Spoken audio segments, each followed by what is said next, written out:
y directora de la Maestría en Gestión Minera. Les agradezco por su participación en el webinar de hoy.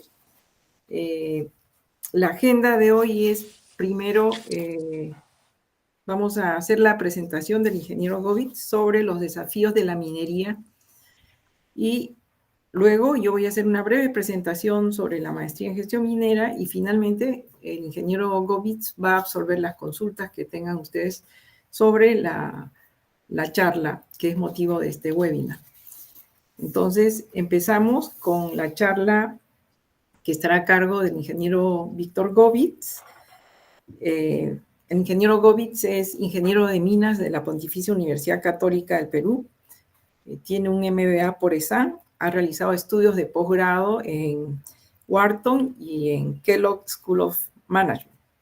Es profesor de la maestría en gestión minera y ha sido presidente de la Sociedad Nacional de Minería, Petróleo y Energía y presidente del Consejo Directivo del Instituto de Ingenieros de Minas del Perú en 2 periodos.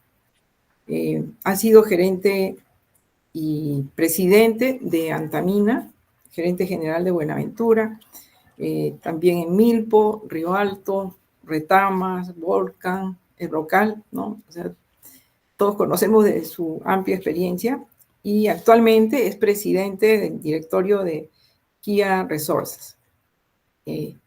Muchas gracias, Víctor, por compartir tu amplia experiencia y conocimiento para esta charla sobre los desafíos de la industria minera en el Perú. Adelante. Gracias, Mariluz. Muy buenas noches con todos. No sé si me escuchan bien.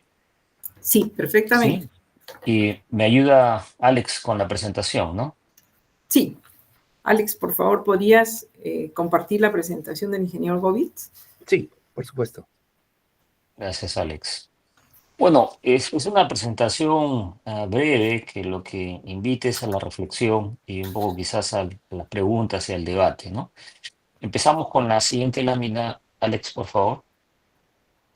Y un poco la primera lámina es poner la situación del Perú en el contexto, ¿no? El Perú, si uno mira ese mapamundi, tiene tenemos una ubicación privilegiada que nos permite el comercio fluido con las 2 principales economías del mundo que están marcadas en esa lámina, ¿no? Tanto con Estados Unidos como con China. Eso de alguna manera se refleja en la inversión reciente que hemos visto en el puerto de Chancay y la inversión que está a puertas de ser inaugurada, que es el nuevo aeropuerto Jorge Chávez en la ciudad de Lima, ¿no? Como digo, esa ubicación excepcional es un atributo importante que hay que destacar en términos de comercio exterior y las potencialidades que tenemos como país. Obviamente, el otro atributo es nuestra diversidad de recursos naturales.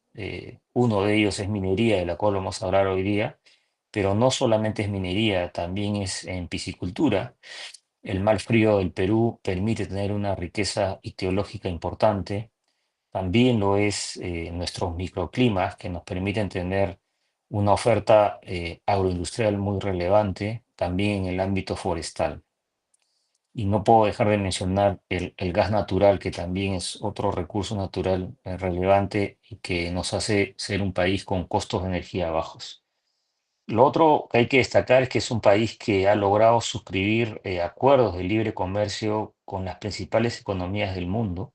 Somos un país, por lo tanto, insertado en el comercio exterior y las inversiones nacionales y extranjeras tienen igual tratamiento. No hay ningún privilegio distinto de una respecto a la otra, y hay flujo de capitales y remesa de excedentes, de dividendos sin exento de impuestos, lo cual es otro atributo. Nuestro país, siguiendo la mirada positiva dentro de la región, en América del Sur, es uno de los pocos países con grado de inversión, es decir, tenemos nuestras cuentas macroeconómicas en buen estado, tenemos un nivel de endeudamiento bajo en relación a la dimensión de nuestra economía, y eso es un atributo que se ha logrado a lo largo de mucho esfuerzo los últimos más de 25 años, ¿no? Grado de inversión tiene Chile y Colombia y casi paramos de contar, ¿no? Ni Brasil ni Argentina tienen ese grado de inversión. Tenemos una inflación también bajo control Y como mencioné, nuestra deuda respecto a la dimensión de nuestra economía es escasamente 34%. Y ya hablando específicamente de minería, representa más del 11% del PBI, es por largo el principal pilar de la economía del país, casi el 60% de las exportaciones, significa más del 16% de la inversión privada y en términos de tributos casi el 20%. La siguiente lámina, por favor, Alex. Eh, Ahí vemos el mapa del Perú, lo he simplificado, es la zona costera en amarillo, la zona altoandina en color marrón y la zona amazónica en color verde. Y al lado izquierdo de ese mapa todavía vemos atributos que son relevantes mencionar. Somos una población joven, somos 33 millones de peruanos, escasamente 0,4% de la población total. De esos 33 millones, 17 millones están en el rubro de la población económicamente activa entre los 18 y los 65 años, lo cual nos revela la potencialidad todavía por desarrollar. Y nuestro PBI es todavía pequeño, es escasamente 0,2% de la economía global. Y en el ámbito institucional, sin duda somos un país democrático. Sin duda es una democracia todavía que no tiene altos niveles de madurez, pero no podemos dejar de destacar que tenemos un gobierno constitucional elegido cada 5 años, hay separación de poderes y las Fuerzas Armadas están subordinadas al gobierno civil. Y en el lado derecho de esa lámina, para resumir, también están los desafíos que como país todavía abordamos, ¿no? Tenemos un crecimiento dispar y por eso marqué el mapa del Perú con esos tres grandes franjas, costa, sierra y selva. El índice de desarrollo humano en promedio del Perú es 0,59, lo ideal es llegar a 1. Sin duda en la costa tenemos mejores condiciones de índice de desarrollo humano en relación a la sierra y a la selva. Y eso lo vamos a ver más adelante cuando hablemos del desarrollo territorial y tiene que ver con la densidad demográfica, que en la costa es mayor, por lo tanto, las oportunidades laborales, las oportunidades de actividades económicas en la costa siempre son mayores, ¿no? Pero esa disparidad es uno de los puntos de atención importantes. El segundo es la economía informal, de lo cual vamos a hablar también. Más del 75% de la población económicamente activa tiene una actividad informal. Por eso fuimos uno de los países que más sufrió con la pandemia. No hubo capacidad como país de atender esa población y fue la que más impactó con la pandemia. Y en los sistemas públicos, salud, educación, salud e infraestructura, estamos lejos, lejos de ser un país digamos, con infraestructura pública óptima, ¿no? Entonces ahí es otro esfuerzo importante, no solamente la formalización laboral, sino lograr cerrar las brechas en educación pública, en salud y en infraestructura. La siguiente lámina nos permite poner en contexto, ya hablando nuevamente de la industria minera. Vamos a seguir un poco en el sentido antihorario, empezando por expresar que aquí en el Perú en los últimos 25 años las inversiones, la apertura que se genera a partir de la constitución del año 93, es decir, hace más de 30 años, ha permitido tener en el caso de minería, la participación de las principales empresas mundiales, ¿no? Y ahí empieza el ecosistema, ¿no? Al día de hoy, como ven en esa lámina, BHP, Freeport, Teck, Nexa, Grupo México, MMG, Las Bambas, Barrick, Sumitomo, nos dan una idea, Newmont, de la dimensión de Río Tinto, me da una idea de la dimensión de flujo de inversión que nuestro país ha logrado atraer, ¿no? Lo segundo, siguiendo ese sentido antihorario, es que tenemos un sistema administrativo maduro.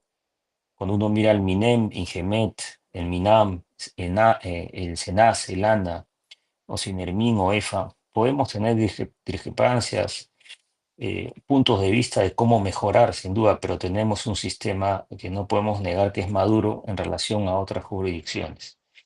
Lo tercero siguiendo ese ecosistema es que tenemos una serie de gremios profesionales como el Instituto de Ingeniería de Minas, más bien empresariales como la Sociedad de Minería o CONFIEP, o estudiantiles como puede ser Amautas Mineros, lo cual nos revela que tenemos una gran capacidad de organizarnos y de manera organizada participar en el debate público.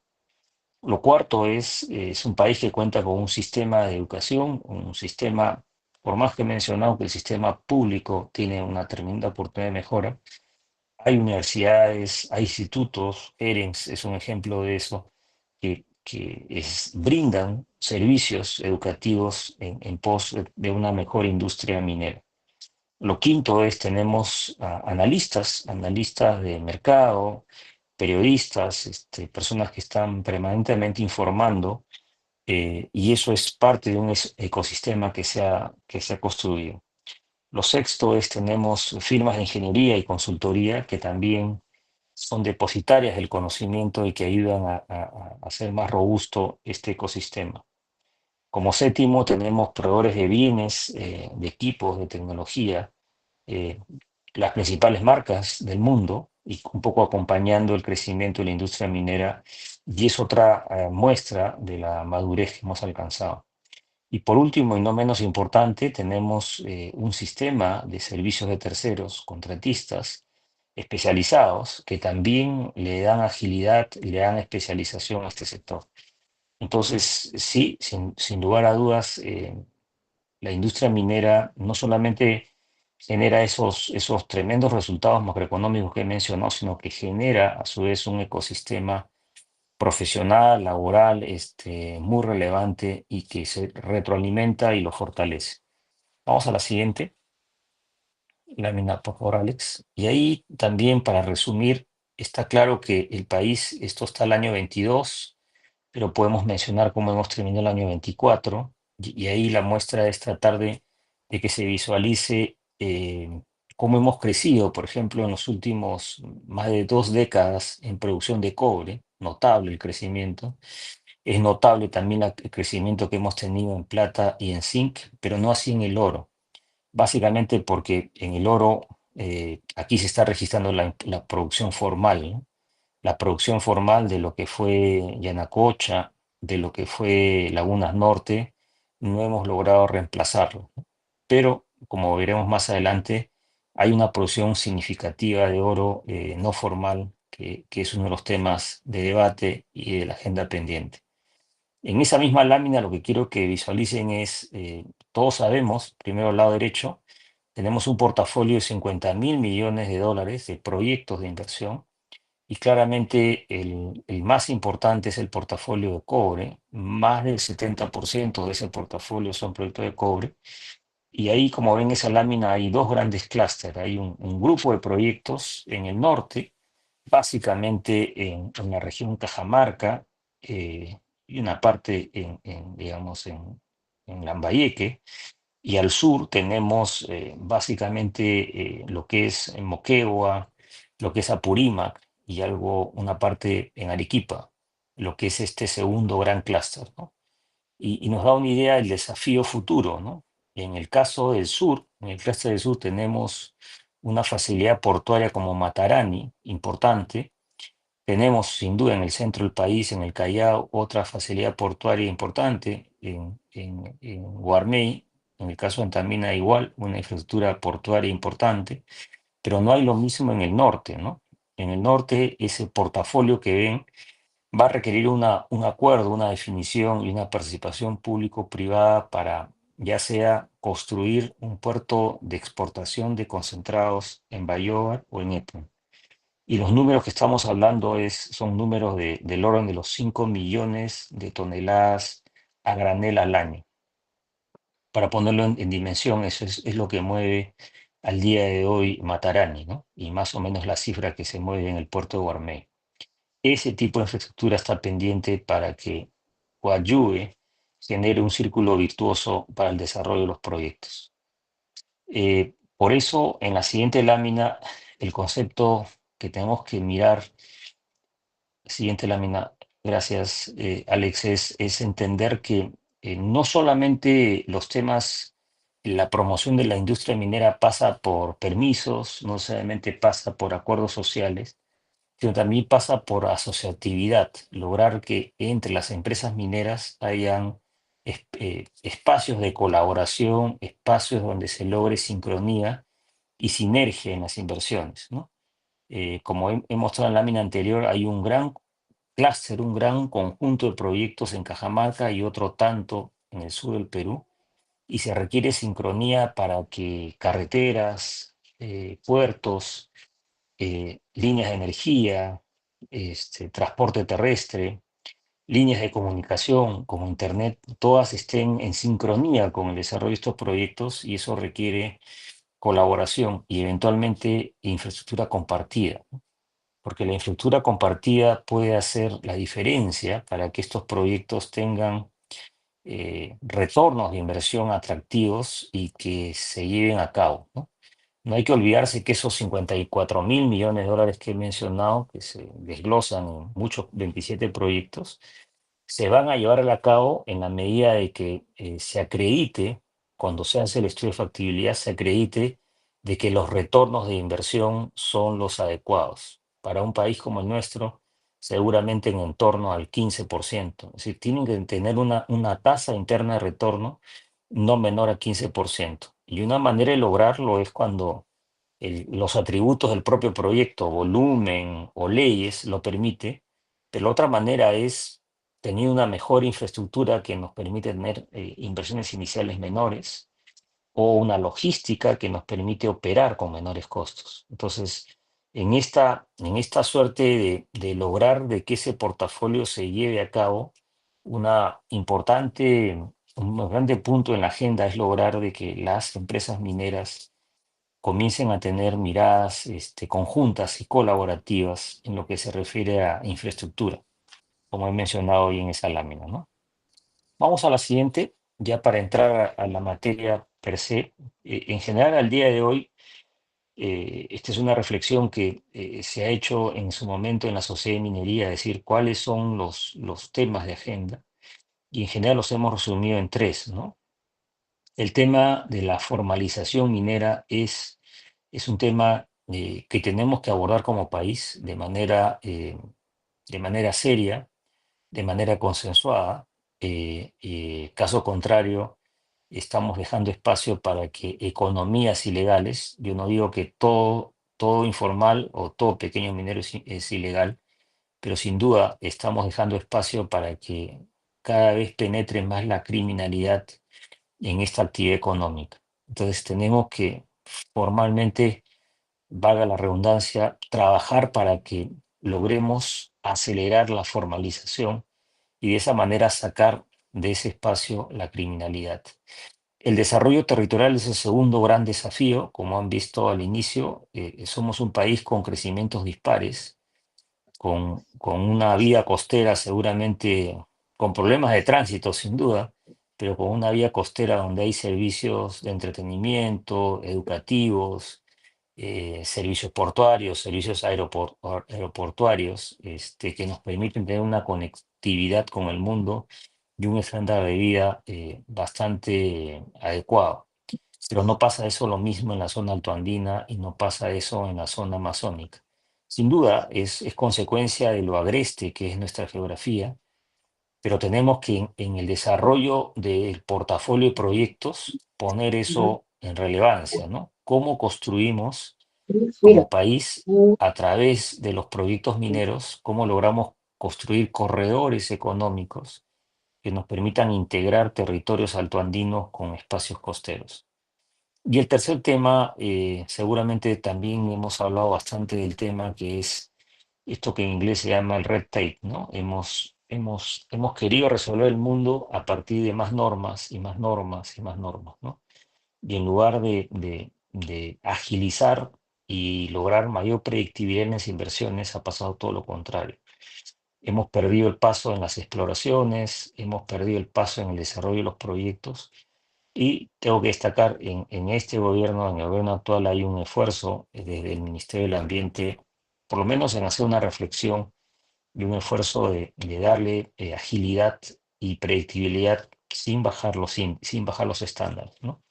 Entonces, pasando rápidamente a estos grandes tres temas que son la agenda, la formalización minera, primero, después vamos a dar el desarrollo territorial y simplificación administrativa para poner el foco de esta presentación. Vamos a la siguiente lámina.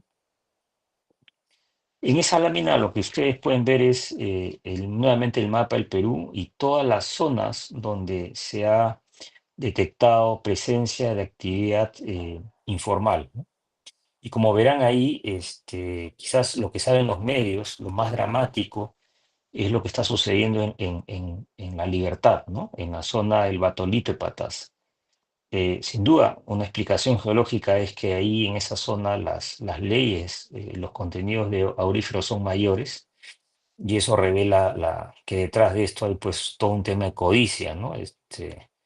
Para ponerlo en contexto, el precio del oro previo a la pandemia, previo a la pandemia, me estoy refiriendo hacia todo el año 2019, inicios del 2020, estaba en torno a $1.300 la onza. No olviden el número, 1.300. Al día de hoy, febrero del 2025, estamos en torno a $2.800 la onza. Es decir, ya duplicó, más que duplicó. Entonces los márgenes son muy altos.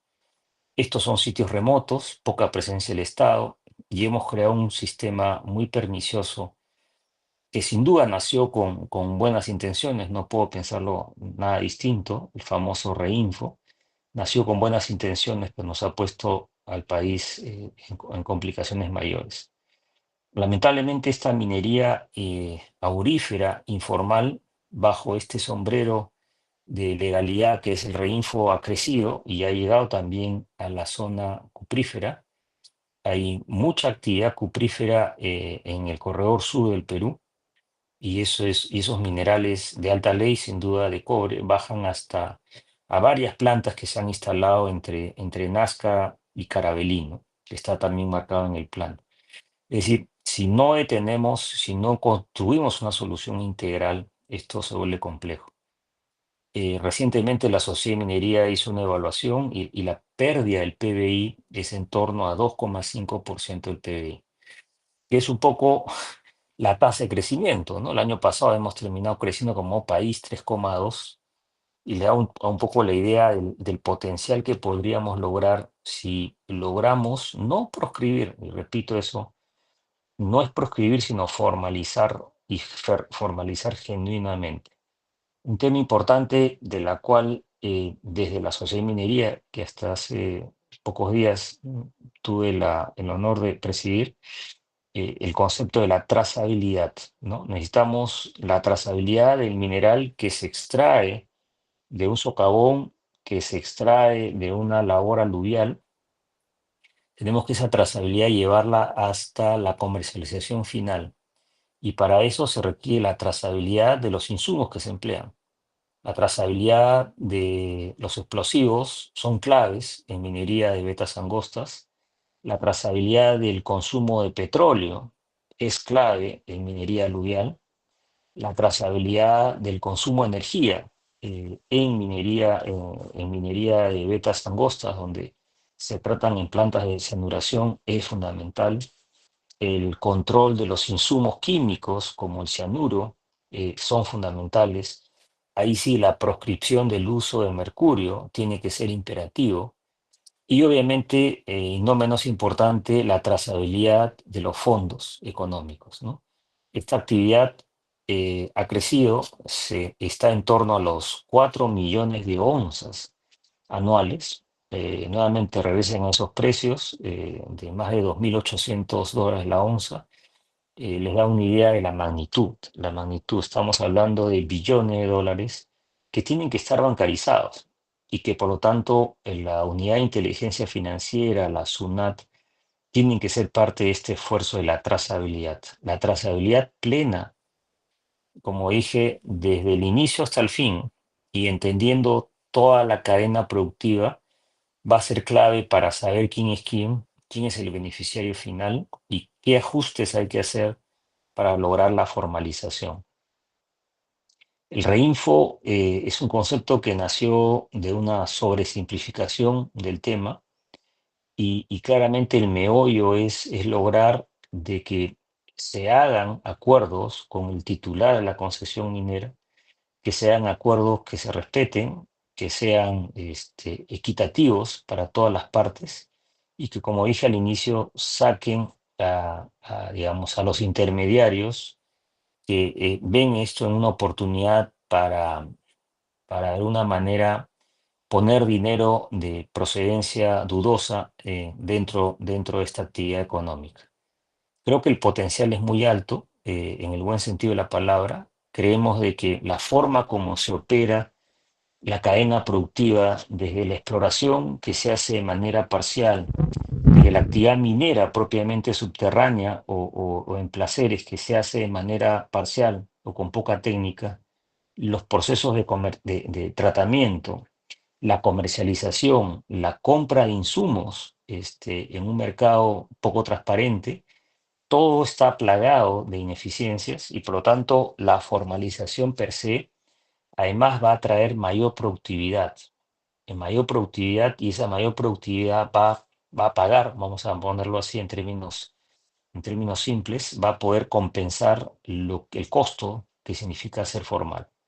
Sin duda que ser formal tiene más costo en el corto plazo, pero en el mediano o largo plazo es lo más conveniente para las personas involucradas, que sin duda operan con estándares de seguridad muy bajos y a la sociedad le trasladan todo el problema ambiental.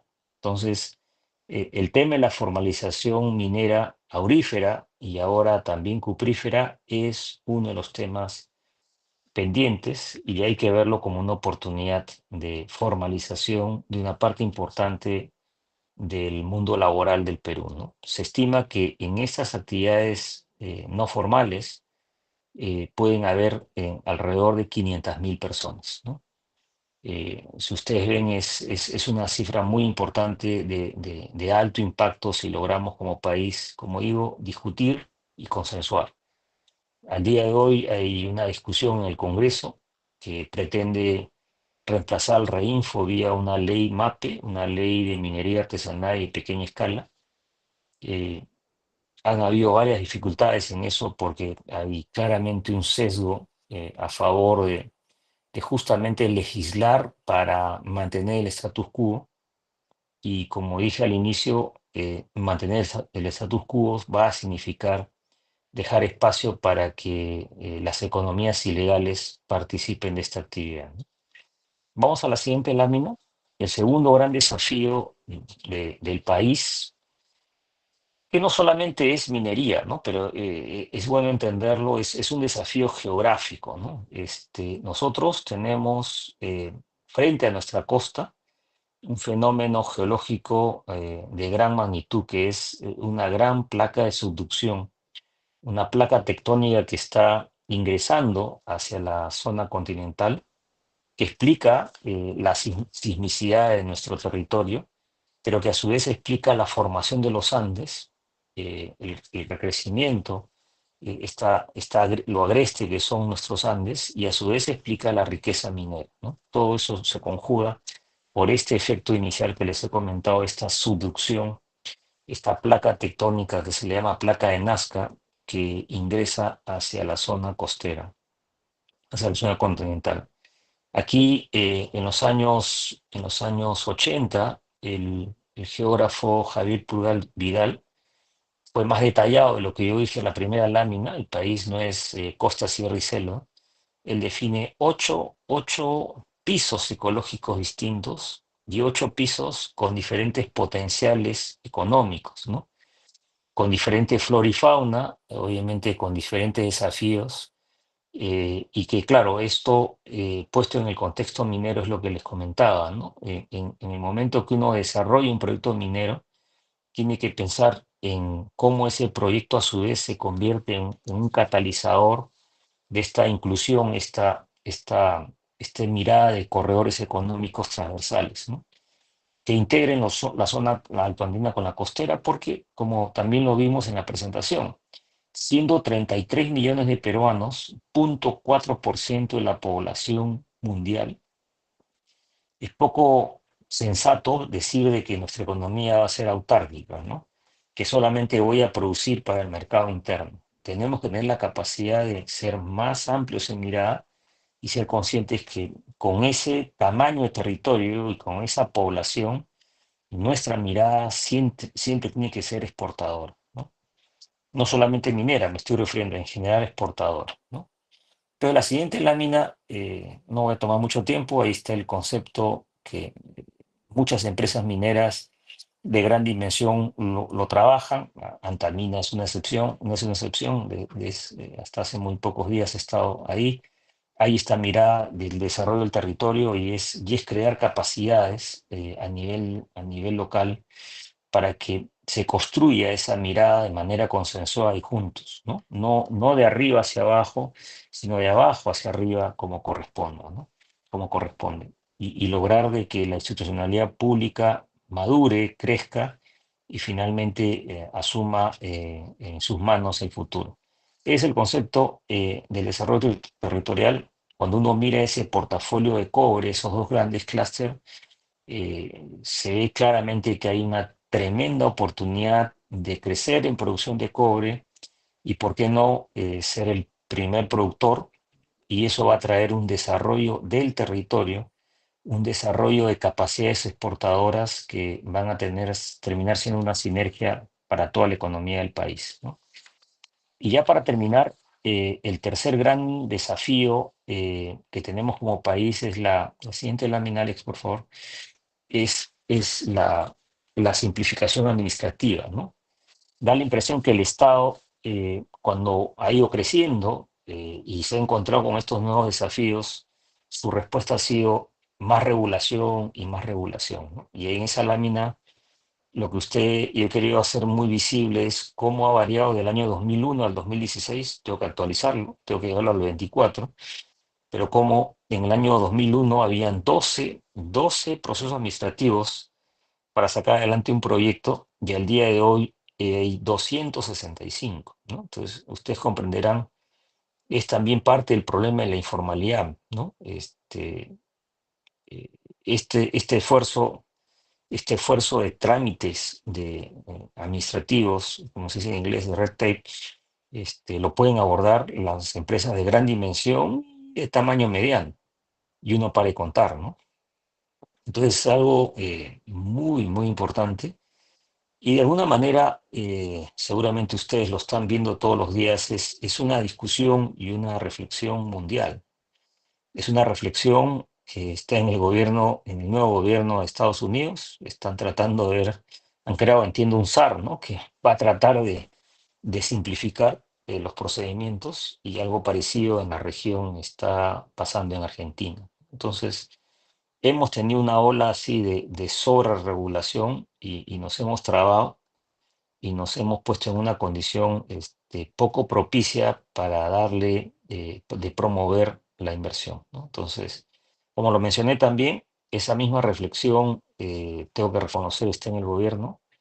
He tenido oportunidad de conversar con el ministro del Ambiente, y está trabajando el Ministerio del Ambiente y está trabajando el Ministerio de Economía en la misma sintonía de lograr darle predictibilidad a todos los trámites, en este caso ambientales. Como menciono aquí, el SENACE, que es esta agencia ambiental del Ministerio del Ambiente, es clave para los proyectos mineros. Ellos desarrollan los términos de referencia con los cuales se hacen los estudios de impacto ambiental. Hacen un esfuerzo importante de escribir, entender el proyecto y describir los términos de referencia, qué cosa tiene que evaluarse, pero da la singularidad que una vez que uno hace ese trabajo, que puede tomar hasta 2 años, ese documento que ha sido discutido con SENACE se comparte a veces hasta con 5 instituciones distintas, con el ANA, con CERFOR, con CERPAR, a veces el Ministerio de Salud, y termina uno encontrándose que las rondas de observaciones de ese documento que fue concordado, que el contenido, los temas abordados fueron concordados con SENACE, uno se encuentra con 5 organizaciones estatales distintas que también opinan, pero post. Y uno se encuentra pues con 700 preguntas, 800 preguntas, ¿no? Y esto que les digo es una vivencia, es un testimonio de algo que hemos vivido recientemente, que he vivido yo en Antamín. Entonces hay este esfuerzo de tratar de que, sin cambiar los procedimientos, pero esos términos de referencia tienen que ser conocidos de antemano y acordados de antemano con todos los organismos que opinan y que pueden observar un estudio de impacto ambiental, no después, ¿no? Porque si no estamos jugando en contra, sin sentido de urgencia, estamos jugando en contra de la principal urgencia del país, que debería ser derrotar la pobreza, ¿no? Con eso cierro y abro la línea le doy el pase a Mariluz, Mariluz, que les va a explicar de la maestría de Ok, gestión minera, y después ya no recibir las preguntas que me quieran formular. muy bien. Muchas gracias, Eso. Víctor. Eh, Pueden ir escribiendo sus preguntas si desean a través del chat, ¿no? Eh, pero permítanme tomar unos minutos para explicarles sobre la maestría en gestión minera. En este momento estamos en el proceso de admisión. Los exámenes de admisión son hasta marzo y las clases empiezan en abril, ¿no? Esta maestría es un MBA minero. Es una maestría en donde los cursos que son de un MBA han sido adaptados en temas relevantes para la gestión de una empresa minera, ¿no? Tenemos el curso de economía, en donde se analiza el mercado de los metales, tenemos el curso de finanzas, de contabilidad, donde se hacen los ejercicios, los casos con información pública de empresas mineras, ¿no? Los ejercicios, casos, ejemplos de las clases son enfocados en empresas mineras. Entonces, es un MBA que está enfocado, todos los cursos están enfocados en la gestión de la empresa minera. En comportamiento organizacional vemos cuáles son las particularidades de tener una operación que está a 5.000 metros, cómo afecta la altura, los turnos de trabajo, ¿no? Se analizan temas relevantes para la gestión de una empresa minera.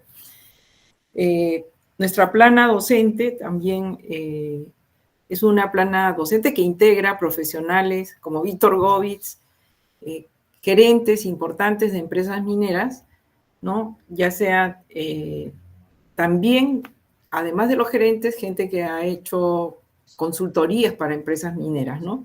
Que conocen cómo es el mundo de la gestión de una empresa minera y cuáles son los temas más relevantes, por qué es importante considerar, aparte de los indicadores económicos, el tema social, ambiental, ¿no? Para garantizar la sostenibilidad de la empresa.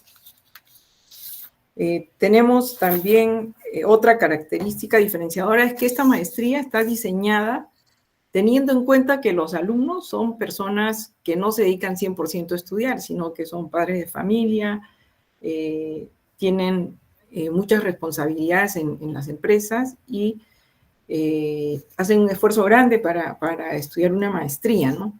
En términos de su tiempo. Entonces,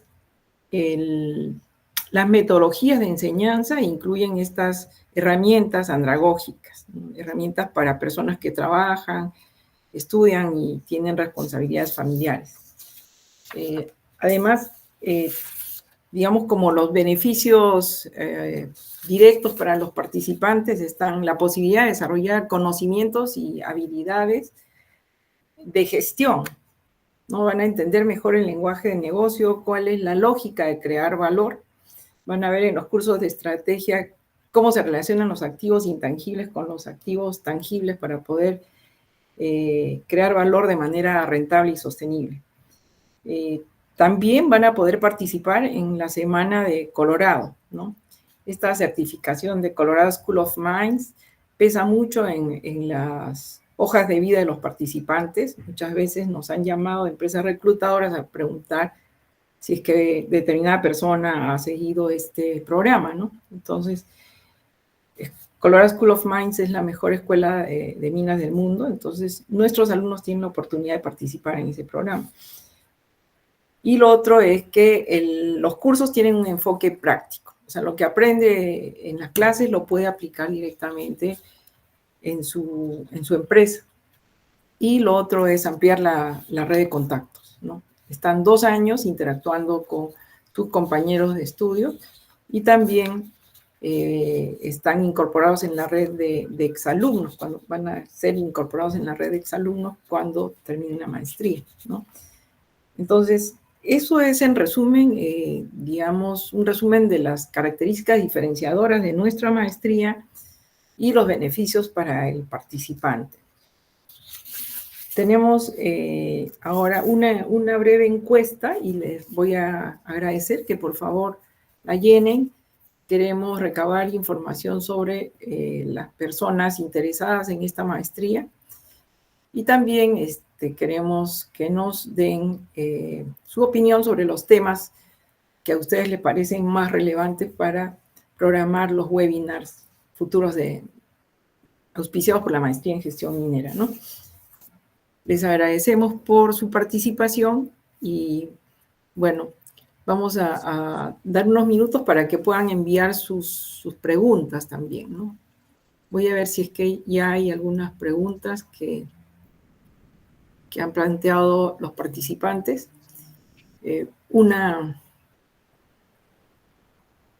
pregunta inicial la hace Arturo Vázquez, que comenta, hay políticos que creen que pueden tener un fast track para formalizar a los mineros ilegales.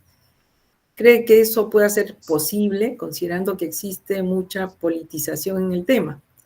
¿Cuál podría ser el esquema de formalización minera óptimo para poder afrontar esta problemática a corto plazo?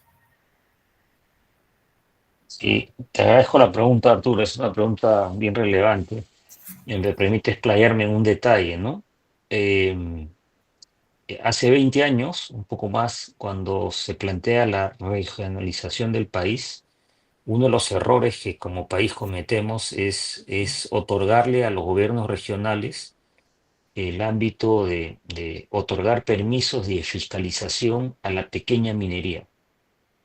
Y eso fue, como se dice, un error de fondo, porque los gobiernos regionales no solamente no estaban capacitados para desarrollar obras de infraestructura mayores, pero no estaban tampoco capacitadas para otorgar permisos de desarrollo de actividad minera y fiscalizarlas en el ámbito de la pequeña minería. Entonces, sin ofender a nadie, lo que pasó fue que proliferaron y han proliferado las plantas de beneficio, todas declaradas de pequeña minería, ¿no?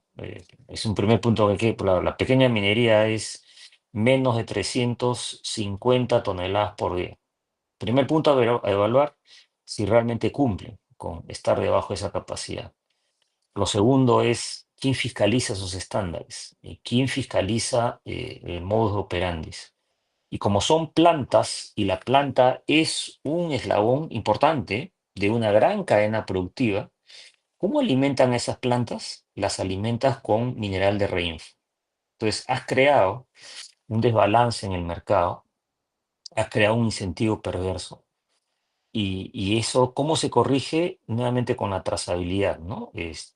La trazabilidad, la SUNAT, la UIF, tiene que estar acompañada por el Ministerio de Energía y Minas o Senermin, para que sea una mirada completa, ¿no? Tienen que verificar y cruzar información de consumo de energía, consumo de, digamos, de insumos químicos y confirmar que esos son los volúmenes. Y lo segundo, verificar de que los controles ambientales están correctamente implementados, que no están transfiriendo, por operar con menores costos, le están transfiriendo a la sociedad entera los problemas ambientales. Y finalmente chequear y a obligarlos que hay una trazabilidad plena del mineral que están procesando. Y esa trazabilidad plena no basta tener la concesión, sino lograr lo que hay en Colombia. En Colombia el pequeño minero está obligado a tener planos topográficos, porque ¿cómo compras tus explosivos? Tú el explosivo tú tienes que decir a la autoridad, señor, quiero hacer estas labores. ¿Qué labores? Tiene que haber un plano, como todo trabajo de ingeniería. La mina subterránea es un trabajo de ingeniería. Y a partir de esos planos, hago un consumo de explosivos. Y la autoridad, de manera inopinada, tiene que verificar, tiene que entrar a esa labor y a verificar. Nada de eso existe en el reino actual Y es por eso que la formalidad sí es posible, pero tenemos que lograr hacerlo respetando el Estado de Derecho, respetando a los titulares de las concesiones y lograr construir rebalancear el tema de lo que ha sucedido, ¿no? Como digo, hemos creado un monstruo a través de la regionalización y haber dejado a los gobiernos regionales la capacidad de aprobar la construcción de plantas de beneficio. ¿Sí? Gracias por la pregunta. Y quería aprovechar que estás ahí, Víctor, para Sí. consultarte si se han evaluado también este modelo que hay en Chile de tener una empresa pública copiadora. ¿Cómo ves eso? ¿Podríamos aplicarlo al Perú o hay que pensar en otra institucionalidad? Mira, si, me has hecho acordar, ese fue el concepto del Banco Minero, ¿no? El Banco Minero nació con ese concepto, construyeron plantas de beneficio en varias locaciones y era el Estado el que compraba y acopiaba. Eso sería el mundo ideal. No sé si se pueda, estas plantas se van a defender con las uñas, porque, porque van a decir de que la Constitución del 93 le ha dado al Estado un rol subsidiario, ¿no? Ese va a ser el argumento. Pero sin duda, una manera de controlar es que toda la exportación del oro tenga que ser a través del Estado, ¿no? Y ahí los agarras. Porque ahí no hay forma ahí va a salir todas las declaraciones y ahí jalas hacia atrás para construir toda esa cadena productiva, ¿no? Eso creo que sí se puede, porque está claro que hay un riesgo muy alto que haya subvaluación de la producción, hay un riesgo muy alto que haya financiamiento de economías ilegales y puede ser por un periodo, un estado de emergencia que controles toda la comercialización. Eso no quiere decir que todo el mundo, todo el dinero va a fluir, pero vas a centralizar en el Estado. Y eso sería bueno para la SUNAT, creo yo. Sí. No, y podrías tener una buena gestión, como la has planteado, de hacer un control y trazabilidad absoluto de toda la cadena, Absoluto. ¿no? Así es. Sí. Pero Así a mí es. lo que me preocupa es la gobernanza de esa empresa pública. Tendría que estar con muchos candados. No sé si FONAF es suficiente para poder controlar una empresa de ese tamaño, pero habría que pensar en esa idea. Te agradezco por tu respuesta, Víctor. No, a ti, Arturo, por la pregunta. Muy bien. La siguiente pregunta es de Ana Rosa, y dice, estamos escuchando la narrativa que el área concesionada es mucho más grande que el área empleada para las operaciones mineras. Por tanto, deberíamos regular mejor las áreas concesionadas para liberar aquellas que no se está empleando para trabajar, para destrabar la formalización minera. ¿Qué opinas? Sí, te agradezco la pregunta, Ana Rosa. Sí, es otro tema que está ahí dando vueltas y me permite dos explicaciones quizás distintas, ¿no? Está claro que en el Perú, como hemos visto, tenemos un tremendo portafolio de cobre y el cobre son proyectos de altos niveles de inversión y de larga vida y de un impacto fiscal muy relevante para el Perú. Y esos proyectos, el concebirlos, estudiarlos, dimensionarlos y financiarlos toma décadas, ¿no?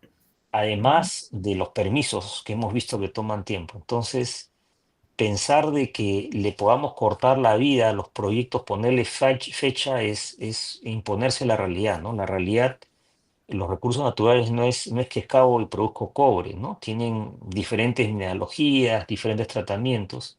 Entonces, en el caso del cobre, eso sería dispararnos al pie. Y la legislación en el Perú es muy clara, es una suerte, antes se llamaba amparo por el trabajo, ¿no? Entonces, no se llama así ya más, hace muchos años, pero antes se llamaba amparo por el trabajo y está recogido en el sentido de que si tú acreditas de que en esa concesión, en ese espacio de concesión que te ha otorgado el Estado, tú inviertes en exploración, en investigación o lo pones en producción, tienes la concesión permanentemente bajo tu control. Entonces, en el caso del cobre es clarísimo. o esa misma reflexión uno la podría llevar al oro, ¿no? En el caso del oro, sobre todo el oro en vetas, uno podría erróneamente, de mi punto de vista, pensar, no, pues, pero ahí también los plazos deberían ser más cortos. Pero no nos olvidamos de que la industria minera es una industria que explota un recurso no renovable. Un recurso no renovable, ¿qué quiere decir? De que el mineral que yo extraí ya no vuelve a crecer no vuelve a crecer donde yo lo saqué. Entonces las empresas mineras tienen concesiones operativas y tienen concesiones no operativas, pero que forman parte de su plan de largo plazo. Y nuevamente, el Perú necesita empresas con esa mirada de largo plazo, esas empresas que invierten y operan por décadas. Si me refiero al caso de, no debería serlo, pero me refiero a Poderoso, tiene más de 40 años operando. Entonces, una empresa con una mirada de décadas no es lo mismo, pues, que disculpen que haga la comparación tan dura, no es lo mismo que, pues, invirtió y construyó una plantita en la costa, ¿no? No tiene esa misma mirada. Y claro, ¿qué es lo que el Estado requiere? El Estado creo que lo que requiere son no MIPES, necesita que las empresas sean de mayor dimensión. La empresa de dimensión, la empresa formal es la que otorga empleos de calidad, es la que paga impuestos y va a estar en el territorio por décadas. Esa debe ser la aspiración genuina del Estado. Si queremos jugar como Zafarrancho, que mañana se acaba el mundo, es un poco lo que, esa narrativa, ¿no? Y entrega todo y que todos saquen mañana, ¿no? Esa es una narrativa de corto plazo que no apunta a calidad, a calidad en el trabajo. No hay reportes de cuántos accidentes fatales hay en esta minería de Reinfo, pero te aseguro que son, si no cientos, quizás miles, ¿no? Lamentablemente. ¿Ok? Bueno, Gracias, Víctor. Es un tema complejo porque son muchos los que están diciendo eso, ¿no? Porque uno de los puntos iniciales para avanzar en el reinfo es que el que tiene el titular de la concesión tiene que autorizar al que quiere formalizar o quiere autorizar a que Sí, explote en su concesión, siendo que si está en sus planes de crecimiento, nunca se la va a dar. Entonces estamos en un círculo vicioso y Poderosa intentó hacer algo creativo con sus, digamos, la gente que quería explotar estas áreas, pero no sé si le ha resultado bien porque realmente se ha complejizado mucho lo que pasa en el claro. territorio. Te explico qué ha pasado y nuevamente es con la explicación que le daba Arturo. Lo que nunca estuvo en la ecuación de nadie fue que surgieran plantas de beneficios sin minas. Entonces, hagamos el sentido al revés. Imaginemos que no hubieran estas plantas. Uh-huh. Entonces, si yo tengo esta concesión y te cedo que tú puedas explotar esta concesión que me corresponde y forma parte de mi plan, lo más probable que yo haga es que haga controles sobre la concesión, que me asegure que tengas un buen plan de minado, que no pongas, porque si tú haces un mal plan de minado, saco mañana y derrumbo todo, ¿no? Es decir, Uh-huh. perjudiqué a todos, ¿no? Al Estado mismo, porque este es un recurso del Estado. Entonces, si yo, concesionario, no viendo plantas, te otorgo esta cesión y tú explotas, lo lógico es este mineral que tú explotas, ¿a qué planta va a ir? A la planta donde está el titular minero, ¿no es cierto? Esa sería Uh-huh. la lógica y habría una compensación económica adecuada.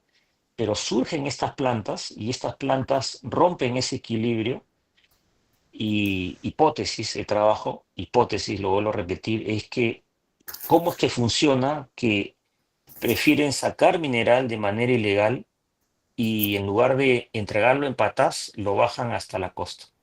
Uh-huh. Lamentablemente es porque en toda esa cadena hay mucha producción subvaluada, ¿no?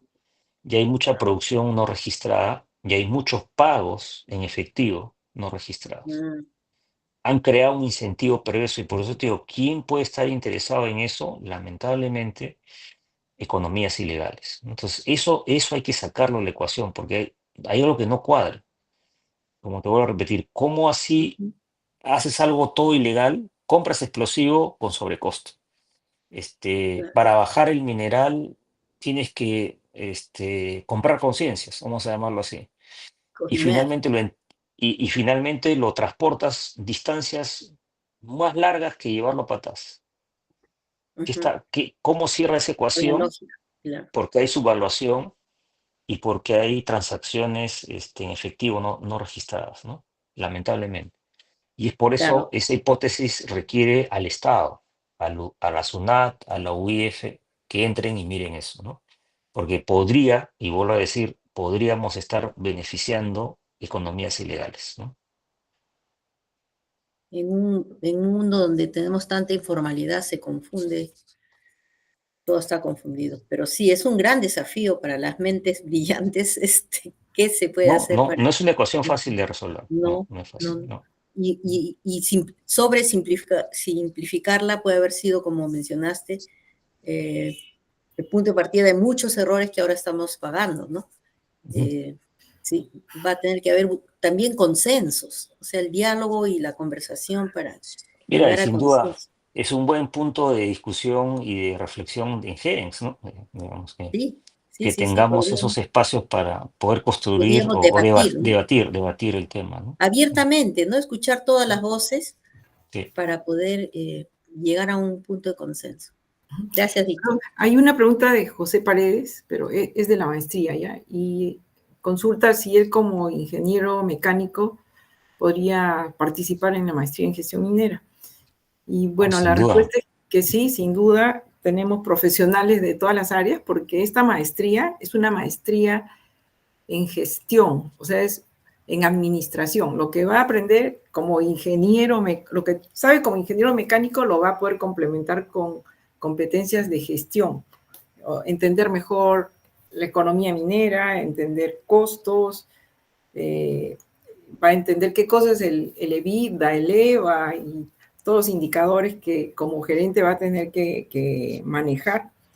Va a entender mejor por qué es importante entender bien un contrato minero, cómo puedo generar o destruir valor si yo no sé todas las condiciones de venta de mi concentrado. Y va a entender mejor como ingeniero mecánico cómo optimizo el uso de activos, ¿no? De las grandes inversiones que tienen las empresas mineras, va a entender la logística, tanto de transporte de concentrado como de abastecimiento de insumos de una unidad minera. Entonces, normalmente entre nuestros alumnos tenemos profesionales de diferentes ingenierías, de las típicas, ¿no? Minas, geología, ingeniería civil, ingeniería mecánica, industrial, química. Tenemos ingenieros Abogados. ambientales, abogados, contadores. Entonces, es para aprender administración, ¿no? Para poder gestionar mejor, porque en la medida que van ascendiendo, asumen ya el rol de jefes, gerentes, superintendentes, y tienen que entender mejor el lenguaje del negocio, ¿no?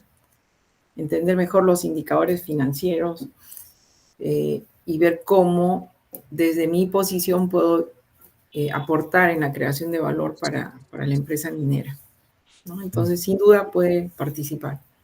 Y Víctor, ¿qué dirías tú con la experiencia de gerente? ¿Te ayudaría a tener un gerente o personal de mantenimiento que conozca lo que aprenden en nuestra maestría?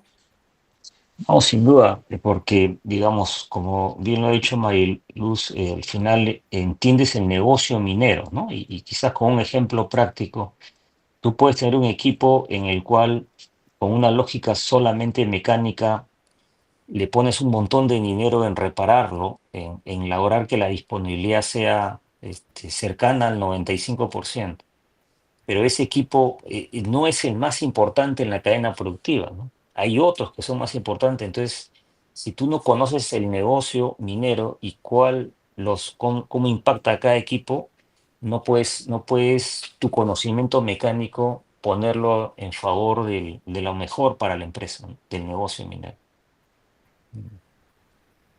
Y Sí, eso así es. pasa todos los días, ¿eh? En el área de mantenimiento tienes un recurso escaso que son los expertos en mantenimiento y tienes una flota que sale de servicio a cada rato, ¿no? ¿Dónde le pones la mano?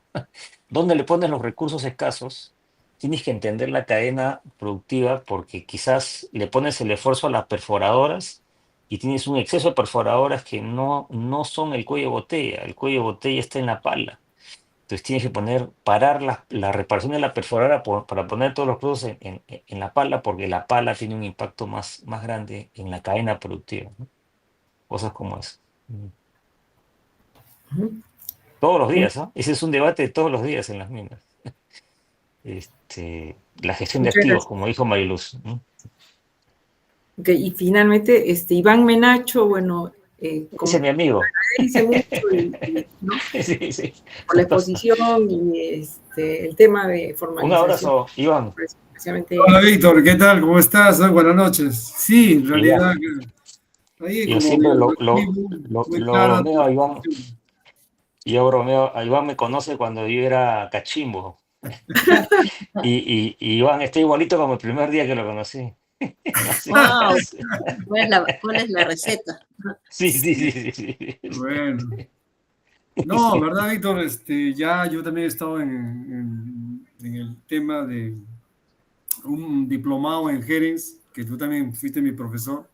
Salí muy bien, excelente fue esa promoción que tuvimos y uno de los temas que me acuerdo mucho fue que promocionamos con una empresa, era la formalización del transporte de insumos no fiscalizados, que era en esos tiempos que estaba ahí todavía que se formalizaba, por eso que tuvimos derrame cianuro, me acuerdo mucho en Guarmey, y bueno, son situaciones. Qué Terrible. gusto, Víctor. La situación, nomás quería aclarar de la formalización minera, que ese es un tema muy crítico. Sí. Gracias, Iván. Un gusto verte. Igual, Víctor, igual. Muy bien. Y Gracias. también Víctor Vinio Floris, que también es profesor y es el organizador de la semana Del de tour. grado, sí, del tour. Y que Víctor también está comentando sobre el cumplimiento ambiental en la minería, ¿no? No sé si está Vinio todavía presente. Sí estoy. Buenas noches, Vinio. Muchas Perdón, gracias por participar. la cámara está. Víctor, qué gusto verte. Muy buenas noches. De igual manera, buenas noches. Mira, realmente mi pregunta es sencilla, ¿no? O sea, las organizaciones que hacen el cumplimiento ambiental minero realmente hacen un trabajo muy exhaustivo, pero esto no sucede con otras actividades. Por ejemplo, las empresas que abastecen o que se suponen deben tratar aguas, por ejemplo, en el caso de las aguas, ¿no? Para mí, el principal contaminador, lo digo con respeto, principal contaminador en el Perú son los gobiernos regionales, locales, etcétera, que no hacen el trabajo que deberían hacer, ¿no? Ahora que queremos ordenar la casa, ¿qué debemos hacer para crear, pues, un sistema que sea estándar, que sea justo? Porque esto crea conflictos, no solamente el sector minero, el sector agrícola también. ¿Qué podemos hacer para ser justos y crear un estándar que, pues, que todos cumplamos en la misma forma de la ley? Sí. Sí, es una reflexión que quizás escapa al sector minero, pero si me preguntas a mí, hemos fraccionado el Estado en demasiados espacios, ¿no? 24 regiones, y nuevamente las 24 regiones no necesariamente tienen los mismos recursos disponibles, ¿no? Y deberíamos reflexionar, como hemos visto en esa lámina, mirando las 8 regiones de Pulgar Vidal y crear regiones, macroregiones, más transversales, ¿no? Con esa mirada exportadora, y así nos aseguramos de que esa macroregión tiene los recursos suficientes, ¿no? El drama de Cajamarca, por ejemplo, regresando a Cajamarca, es que ese potencial minero va a tener que salir o por Chiclayo, Lambayeque, o por Piura, Bayoa. Y la ley actual de canon minero hace que el dinero se quede donde esté el yacimiento. Y eso está mal diseñado, porque la lógica es una lógica exportadora, es un corredor económico. El dinero debería distribuirse en el corredor económico. Y regresando a tu pregunta, creo que necesitamos tener un Estado más agregado. Así como las empresas mineras se fusionan para ganar sinergia y dimensión para abordar temas, nos pasa lo mismo. Lo hemos dividido en 24 regiones, no sé cuántos distritos. Es decir, lo hemos hecho para caudillos, pero no con una mirada estadista. Sería más o menos lo que nosotros en ambiente le llamamos el área de influencia. Así es, el área de influencia, así es. Debería Realmente, pensarse en área de influencia, no en el área donde está el yacimiento mineral, ¿no? Es un porque también, error, está mal enfocado el canon minero. porque tenemos también casos en lugares donde hay los recursos, pero tampoco se ve el progreso necesariamente. Así es, así es, así es. Muchas gracias, buena presentación, Víctor. Gracias, Viño. Aprovechamos para felicitarte por bueno, el reconocimiento. Viño Flores ha sido reconocido este año por la Academia Americana de Ingenieros y Científicos Ambientales, ¿no? Felicitaciones, Viño. Gracias, muchas gracias. No creo que me lo merezca, pero solamente quiero invitarles, y aprovecho un comercial, mi querida Tommy, el próximo 25, tal vez uno de los think tanks más grandes del mundo, ¿no? Resources for the Future, vamos a tener un conversatorio acerca de minerales críticos. Y tenemos dos dignos representantes del Perú, ¿no? Tenemos de otros países también. Uno de ellos es Rómulo Mucho, y la otra persona es Jimena Solobure. Así que sí, ya ustedes recibirán la invitación, pero estamos felices de tener un evento que va a atraer a miles de asistentes, y vamos a seguir con el mismo tono que Víctor ha iniciado hoy día. Así que sí, disculpen el comercial, obviamente Jerez va a estar presente. Yo voy a ser el moderador de ese panel, así es que fantástico, los espero. Gracias. Muy bien. Muy bien. Felicitaciones, Viño. Muchas gracias, Víctor. Ya no queremos... Una última palabra. Sí, adelante. Quizás a los que están pensando en estudiar la maestría, quizás volver a invitarlos. Creo que pasar por las aulas de Jerez es un espacio de reflexión sobre minería con muchas personas con experiencia minera en el Perú. Y a todos los que están pensándolo, permítanme animarlos a que tomen este curso, esta maestría.